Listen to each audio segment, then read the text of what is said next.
Assalamualaikum warahmatullahi wabarakatuh. Selamat pagi, selamat siang, selamat sore atau selamat malam kepada Bapak Reza Febri Abadi selaku dosen pengampu mata kuliah Pendidikan Inklusi.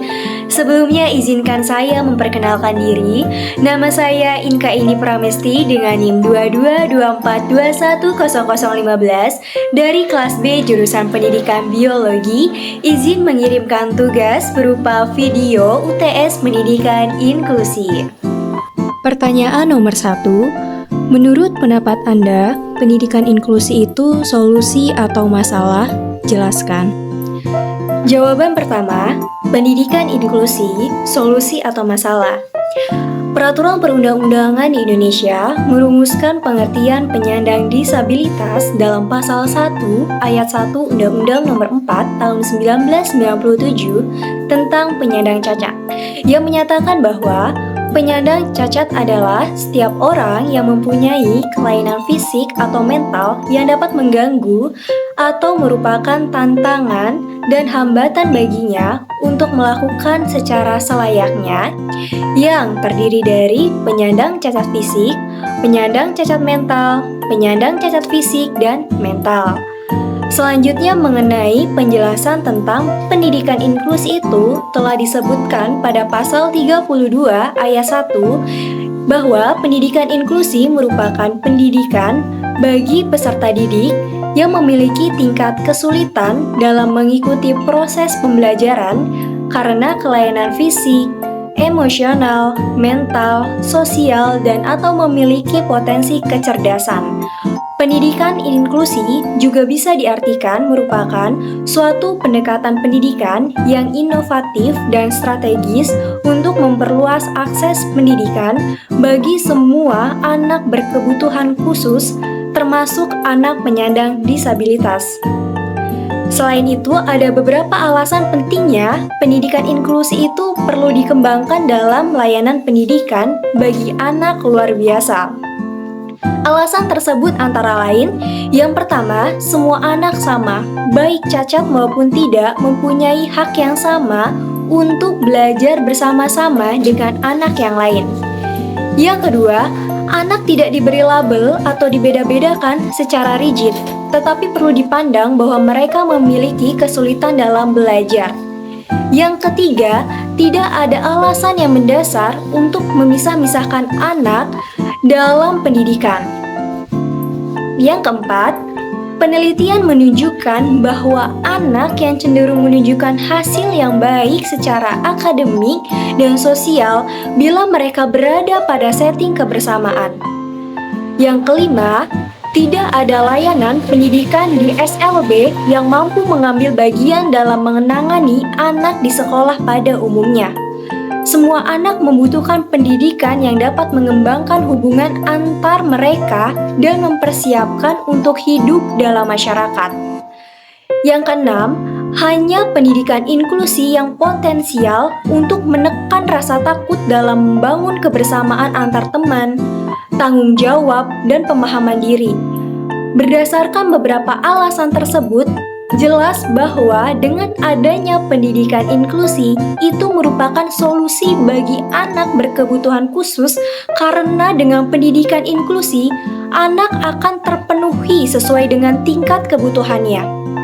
Kebutuhan anak itu dapat berupa kebutuhan yang bersifat sementara, permanen, atau kultural. Jadi melalui sekolah inklusi, anak tersebut akan terhindar dari dampak negatif dari sekolah segresi, antara lain kecenderungan pendidikan yang kurang berguna untuk kehidupan yang nyata atau berlabel cacat yang memberi stigma pada anak dari sekolah segresi itu membuat anak merasa inferior serta kecilnya kemungkinan untuk saling bekerja sama dan juga menghargai perbedaan. Seorang anak penyandang disabilitas akan mengalami banyak hambatan dalam menyesuaikan diri terhadap lingkungannya. Hal ini disebabkan keberadaan dirinya yang mempunyai keterbatasan beradaptasi dengan anggota-anggota lain di lingkungannya. Di samping itu, masyarakat sendiri belum sepenuhnya memahami anak penyandang disabilitas sehingga kadang-kadang bersikap kurang menerima kehadiran anak penyandang disabilitas tersebut.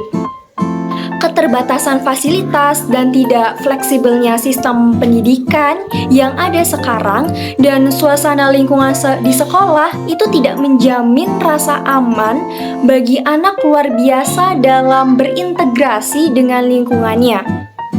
Pemenuhan kebutuhan anak penyandang disabilitas memerlukan perubahan, baik perubahan itu dari sistem pendidikannya, metodenya, maupun lingkungan, sehingga anak dapat menyesuaikan diri. Nah, dalam pendidikan inklusi, pemenuhan anak penyandang disabilitas tidak dimulai itu dari penyesuaian anak terhadap pendidikannya, metodenya, maupun lingkungannya, melainkan yang seharusnya terjadi adalah sebaliknya. Dalam suasana kelas, bukan anak yang menyesuaikan kurikulum, tetapi kurikulumlah yang harus disesuaikan dengan kebutuhan anak. Jadi manfaat sekolah inklusi itu bukan hanya dirasakan oleh anak yang berkebutuhan khusus saja, namun berdampak pula bagi masyarakat. Dampak yang paling esensial adalah sekolah inklusi itu mengajarkan nilai sosial berupa kesetaraan. Berdasarkan pengalaman dari sekolah segresi, anak berkelainan itu akan disorot itu sebagai ancaman bagi masyarakat. Maka dari itu harus dipisahkan dan dikontrol oleh sekolah, bukan dibantu. Sekolah inklusi bukanlah sekedar sekolah yang menerapkan konsep penyetaraan terhadap semua manusia dalam memperoleh pendidikan, tetapi juga membutuhkan settingan ramah anak di dalamnya. Jadi, settingan ramah anak ini sangat membantu dan mendorong kemajuan perkembangan penerapan pendidikan inklusi di sekolah. Jadi, pendidikan inklusi memiliki pendukung dan kritikus dan bisa dianggap sebagai solusi bagi beberapa masalah serta menciptakan tantangan dalam konteks pendidikan. Pertanyaan nomor 2. Jelaskan dua pengertian pendidikan inklusi menurut para ahli, lalu simpulkan pengertian pendidikan inklusi menurut pendapat sendiri. Jawaban nomor 2, pengertian pendidikan inklusi menurut para ahli merujuk pendapat Garnida tahun 2015, pendidikan inklusi ialah suatu sistem penyelenggara pembelajaran agar bisa mengintegrasikan anak yang dalam kondisi normal dengan anak yang mempunyai keterbatasan tertentu tanpa harus membandingkan kekurangan masing-masing. Sedangkan menurut pendapat Sumiati tahun 2011 menyatakan bahwa pendidikan inklusi ialah model pelayanan pendidikan yang secara terbuka bagi peserta didik dan mengakomodasi seluruh dari kebutuhannya atas bimbingan dan pelayanan tanpa diskriminatif dengan cara belajar bersama. Jadi, menurut dua pendapat ahli mengenai arti dari pendidikan inklusi tersebut, dapat disimpulkan menurut pendapat saya sendiri bahwa pendidikan inklusi adalah suatu pelayanan pendidikan yang dirancang dan disesuaikan dengan kebutuhan semua peserta didik, baik peserta didik yang normal maupun peserta didik yang berkebutuhan khusus. Masing-masing dari mereka memperoleh layanan pendidikan yang sama tanpa dibeda-bedakan satu sama lainnya. Pertanyaan nomor 3. Jelaskan konsep dasar tunanetra. Jawaban nomor 3, konsep dasar tunanetra. Secara etimologis, tunanetra berasal dari kata tuna yang berarti rusak atau rugi dan netra yang berarti mata. Dengan demikian, tunanetra adalah sebutan bagi individu yang mengalami kerusakan atau hambatan pada organ mata. Menurut Asrori tahun 2020, tunanetra adalah individu yang mengalami kelainan pada indera penglihatan yang menyebabkan individu tersebut terhambat dalam penglihatannya. Sedangkan menurut Murti tahun 2017, tunanetra adalah seorang anak atau individu yang mengalami hambatan dalam penglihatannya.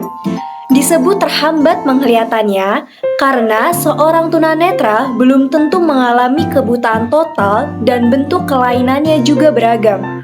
Bisa jadi hal yang permanen maupun tidak.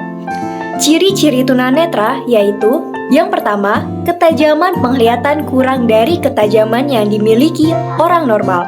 Yang kedua, terjadi kekeruhan pada lensa mata atau terdapat cairan tertentu. Yang ketiga, posisi mata sulit dikendalikan oleh syaraf otak. Yang keempat, terjadi kerusakan pada susunan syaraf otak yang berhubungan dengan penglihatan. Selanjutnya, terdapat beberapa karakteristik yang ada pada anak tunanetra, di antaranya yaitu keterbatasan atau ketidakmampuan dalam hal kognitif, akademik, keadaan fisik, motorik, perilaku pribadi, dan sosial. Selanjutnya, faktor penyebab tunanetra yaitu terjadi pada saat prenatal sebelum kelahiran, neonatal saat kelahiran, dan postnatal setelah kelahiran. Berdasarkan kemampuan daya penglihatannya, tunanetra dapat diklasifikasikan menjadi yang pertama, tunanetra ringan, yakni mereka yang memiliki hambatan dalam penglihatan, akan tetapi mereka masih dapat mengikuti program-program pendidikan dan mampu melakukan pekerjaan atau kegiatan yang menggunakan fungsi penglihatan. Yang kedua, tunanetra setengah berat, yakni mereka yang kehilangan sebagian daya penglihatannya hanya dengan menggunakan kaca pembesar mampu mengikuti pendidikan biasa atau mampu membaca tulisan yang bercetak tebal. Yang ketiga, tunanetra berat, yakni mereka yang sama sekali tidak dapat melihat. Selanjutnya, jika dilihat berdasarkan bentuk pendekatan pendidikan anak tunanetra dapat dilakukan melalui indera non-visual, di antaranya yaitu braille, tactile edge and manipulatif, teknologi asistif, tongkat pemandu, dan alat bantu perjalanan elektronik. Terakhir, ada beberapa layanan pendidikan bagi anak tunanetra, di antaranya yaitu yang pertama, pendidikan khusus atau sekolah luar biasa atau SLB. Layanan pendidikan bagi tunanetra bisa dilaksanakan dengan sistem segregasi atau sistem pembelajaran yang dilakukan secara terpisah dengan anak-anak pada umumnya yang masih memiliki penglihatan yang bagus. Yang kedua, pendidikan inklusif. Layanan pendidikan bagi anak tunanetra juga bisa dilaksanakan dengan sistem terintegrasi, yaitu belajar dengan anak normal lainnya melalui sistem pendidikan inklusif. Yang ketiga, guru kunjung. Jenis layanan pendidikan ini bisa diambil bagi anak tunanetra yang memiliki domisili yang jauh dan sulit menjangkau sekolah. Biasanya tinggal di daerah terpencil, jauh dari sekolah umum, apalagi sekolah luar biasa. Pertanyaan nomor 4. Yang pertama, apa perbedaan antara tuli dan tunarungu? Yang kedua, perkenalkan nama sendiri melalui bahasa isyarat, boleh Sibi atau Bisindo. Jawaban nomor 4, perbedaan tunarungu dan tuli. Perbedaan pertama yang dilihat dalam segi pengertiannya apabila mengacu pada Kamus Besar Bahasa Indonesia atau KBBI. Tunarungu berarti rusaknya pendengaran. Sementara itu, tuli berarti tidak dapat mendengar dan menggunakan bahasa isyarat untuk berkomunikasi. Atau bisa diartikan bahwa tunarungu adalah istilah medis untuk menggambarkan keterbatasan dari sebuah fungsi, sedangkan tuli merupakan istilah budaya atau cara berkomunikasi yang berbeda. Jadi, setelah mengetahui perbedaan dalam hal pengertian tunarungu dan tuli, terdapat juga perbedaan tunarungu dan tuli yang lain, yaitu sebagai berikut. Tunarungu. Yang pertama, sebuah diagnosis medis. Yang kedua, kerusakan indera pendengaran. Yang ketiga, berusaha menyerupai orang dengar atau ketidakmampuan untuk mendengar. Yang keempat, terkesan lebih diskriminatif. Yang kedua, ada tuli. Yang pertama, memiliki identitas sosial. Yang kedua, memiliki bahasa isyarat atau ibu. Yang ketiga, memiliki budaya sendiri. sejarah, sistem bahasa, nilai, dan sistem masyarakat. Dan yang keempat, lebih nyaman terdengar. Selanjutnya adalah perkenalan diri menggunakan bahasa isyarat, yaitu menggunakan bisindo.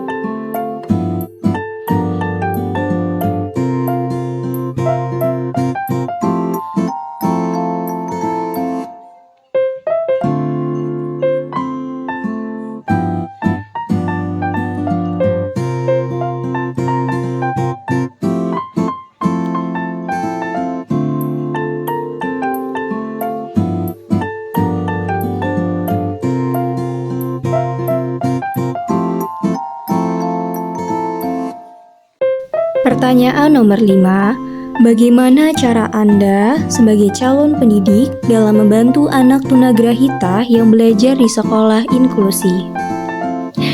Jawaban nomor 5, cara saya sebagai calon pendidik dalam membantu anak tunagrahita yang belajar di sekolah inklusi, yaitu anak tunagrahita adalah individu yang mengalami hambatan intelektual dengan tingkat intelijensinya atau IQ-nya itu berada di bawah rata-rata, baik afektif, kognitif, dan juga psikomotorik, yang ditandai dengan ketidakmampuan melakukan adaptasi perilaku baik kepada diri sendiri dan juga orang lain.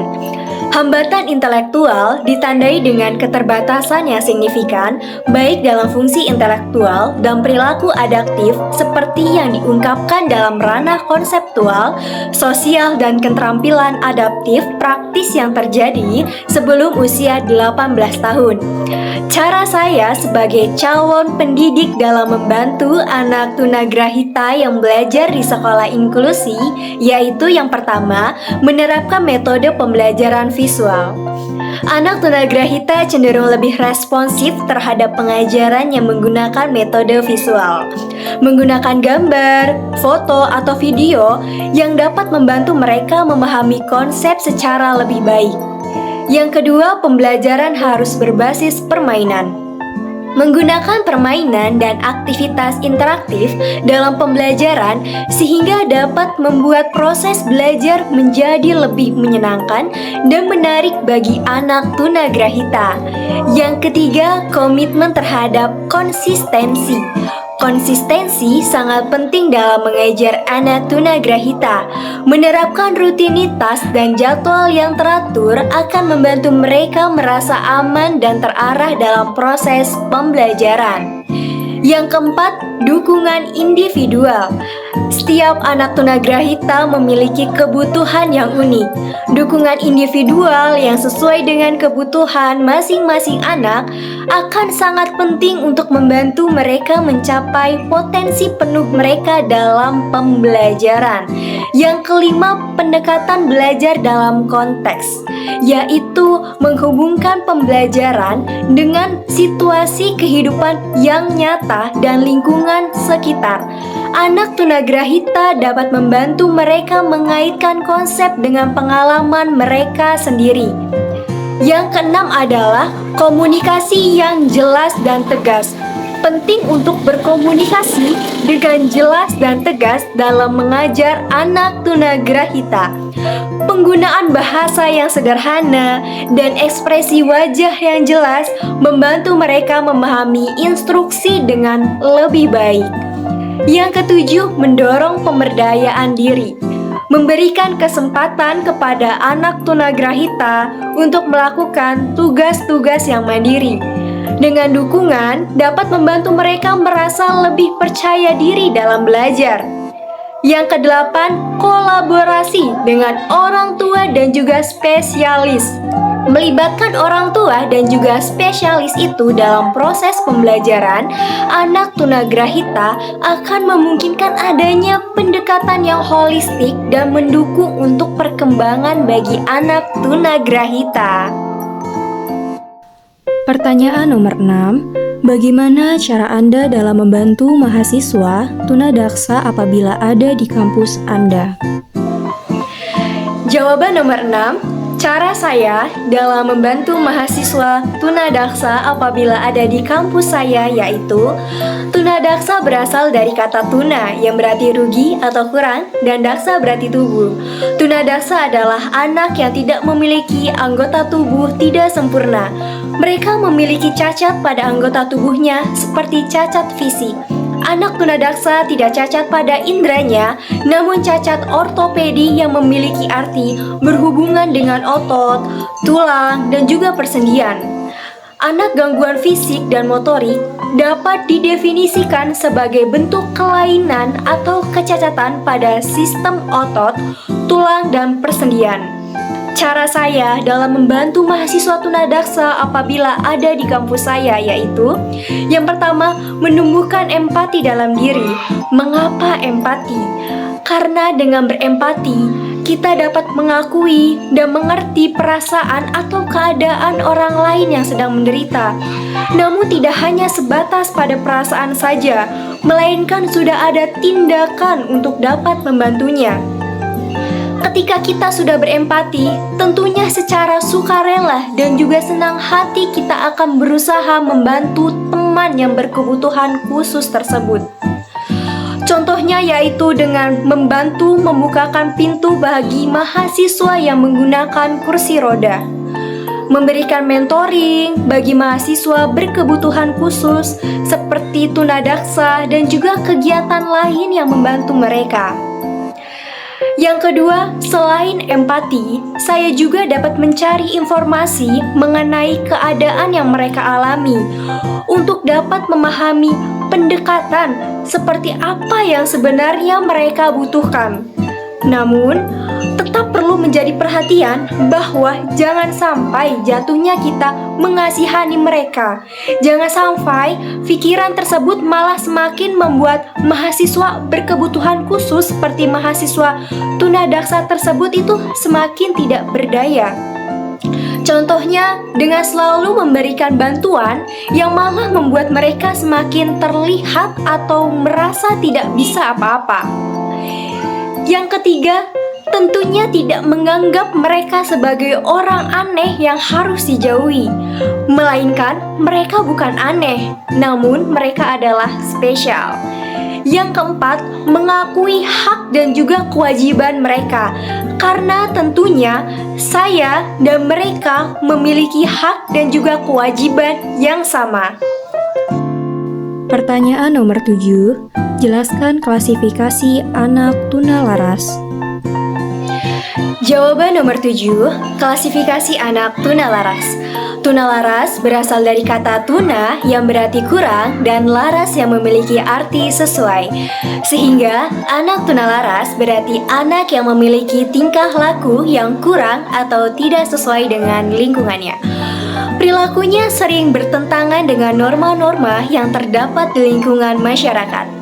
Klasifikasi anak tunalaras yaitu sebagai berikut. Yang pertama, dilihat dari gejala gangguan tingkah laku, anak tunalaras dapat dikelompokkan menjadi dua bagian. Yang pertama, socially malicious children, yaitu anak-anak yang terganggu aspek sosialnya. Jadi, kelompok ini itu menunjukkan tingkah laku yang tidak dapat menyesuaikan diri dengan baik menurut ukuran norma-norma yang ada di masyarakat dan juga kebudayaan setempat, baik di rumah, sekolah, atau di masyarakat luas. Jadi, kelompok ini dapat diklasifikasikan menurut berat ringannya kelainan perilakunya menjadi 3 kelompok, yaitu yang pertama, semi-socially children, yaitu kelompok anak yang masih dapat melakukan hubungan sosial atau interaksi yang terbatas pada kelompok tertentu. Yang kedua, socially primitive children, yaitu anak yang dalam perkembangan sikap-sikap sosialnya itu sangat rendah yang disebabkan tidak adanya bimbingan dari kedua orang tuanya pada masa kecil. Yang ketiga, unsocially children, yaitu kelompok anak-anak yang mengalami hambatan dan juga perkembangan dan penyesuaian sosial yang sangat berat. Selanjutnya yang kedua itu adalah emotionally distributed children, yaitu adalah kelompok anak-anak yang terganggu perkembangan emosinya. Jadi kelompok ini itu menunjukkan adanya ketegangan batinnya, menunjukkan kecemasan, jadi penderita neurotis atau bertingkah laku psikotis. Menurut berat ringannya, gangguan perilakunya, kelompok ini dapat dibagi menjadi 3 bagian. Yang pertama, gangguan jiwa psikotik, yaitu tipe yang terberat yang sakit jiwanya. Yang kedua, gangguan psikoneurotik, yaitu kelompok yang terganggu jiwanya jadi lebih ringan dari psikotik. Yang ketiga adalah gangguan psikosomatis, yaitu jadi kelompok anak-anak yang terganggu emosinya sebagai akibat adanya tekanan mental, gangguan fungsi, reinforcement, dan juga faktor-faktor lain. Nah, ada juga klasifikasi anak tunalaras yang dikelompokkan menjadi 3 berdasarkan perilakunya menurut Telford and Sauray, yaitu yang pertama, anak yang mengalami kecemasan. Jadi anak yang mengalami kecemasan ini dikelompokkan lagi berdasarkan berat ringannya menjadi 3 macam, yaitu ada kecemasan kronis, ada rasa takut kronis, serta obsesi dan juga kompulsi. Yang kedua adalah anak yang menutupi diri dari realitas. Jadi berdasarkan bentuk, gangguan atau penyimpangan perilakunya itu terdiri dari anak skizofrenia dan juga anak autisme. Yang ketiga adalah anak yang mengalami permusuhan. Jadi anak ini merupakan tipe yang mengalami gangguan emosi di mana tingkah lakunya itu akan cenderung agresif dan juga destruktif. Jadi ia sering merusak benda atau barang dan juga menyerang kepada orang, bahkan juga kepada hewan. Pertanyaan nomor 8. Jika Anda sebagai pemegang kebijakan, sarana dan prasarana apa saja yang ingin Anda buat untuk membantu kampus Anda menjadi lebih inklusif untuk mahasiswa disabilitas? Jawaban nomor 8, jika saya sebagai pemegang kebijakan, sarana dan prasarana yang ingin saya buat untuk membantu kampus saya menjadi lebih inklusif bagi mahasiswa disabilitas yaitu yang pertama, aksesibilitas fisik, yaitu membuat kampus saya secara fisik itu dapat diakses oleh semua orang, baik sarana dan prasarananya. Ini termasuk jalan setapak yang datar, ram yang cocok untuk kursi roda, perangkat penunjang seperti tangga berundak, lift, toilet aksesibel, alat bantu ortese dan protese, guiding block atau ubin pembantu bermotif garis, warning block atau ubin peringatan bermotif bulat, kursi roda, walker atau alat bantu jalan dan tongkat, antrian prioritas pelayanan terpadu dan lain-lain yang intinya dapat memudahkan terutama untuk penyandang disabilitas.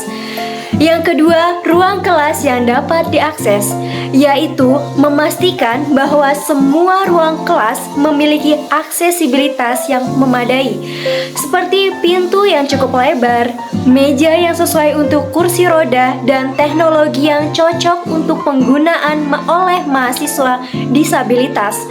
Yang ketiga, ruang konseling dan juga dukungan, yaitu menciptakan ruang konseling dan dukungan khusus yang dapat membantu mahasiswa disabilitas dalam menghadapi tantangan akademik dan juga pribadi mereka sendiri. Mungkin hanya itu saja jawaban UTS Pendidikan Inklusi dari saya. Kurang lebihnya saya mohon maaf. Wassalamualaikum warahmatullahi wabarakatuh.